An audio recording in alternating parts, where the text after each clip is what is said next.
Have you ever been blamed for not enough attendance at a program? Have you ever felt like you just can't balance program promotion and library advocacy? This is a common problem that library marketers face. One of my viewers asked for some help.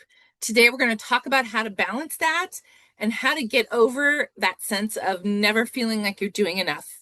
And that's our topic in this episode of the Library Marketing Show.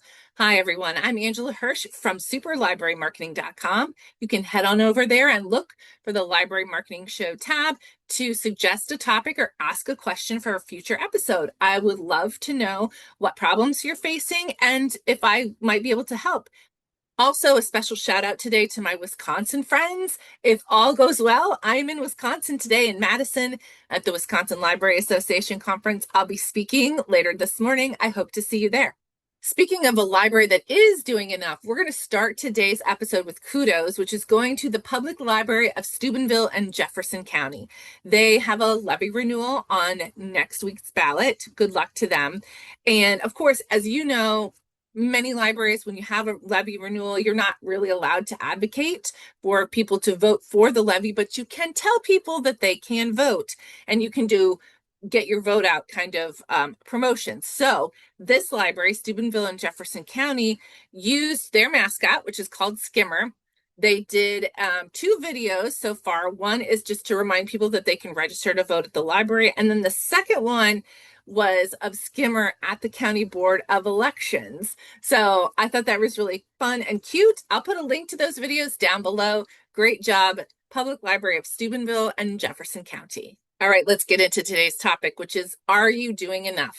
How to balance program promotion and library advocacy. This is a very weighty topic, actually. A lot of times we're talking about team dynamics and how other colleagues at the library feel about the kind of job you're doing in library marketing, and that can feel very personal. And in fact, one of the folks who responded to the Super Library Marketing Survey this year said, quote, "I feel blamed for low attendance. I wonder if I'm focusing on the wrong things." So that really hit me in the heart. And I just want to say, first off, marketing, good library marketing is not just about driving attendance to programs. It is about connection to your library, awareness of your library, and communicating the impact of your library. And so with that in mind, I think we can do both at the same time. So for example, you've got an event or program coming up. Instead of just promoting that event, try to tell the story of how that event connects to your library's overall mission. And advocacy, remember, that can be woven into your everyday marketing. You can talk about how your library is changing lives and not just hosting events. But that still leaves us with that piece of worry about our internal teams who don't feel like we're doing enough promotion. So a couple of things on that end. First of all, data is your friend.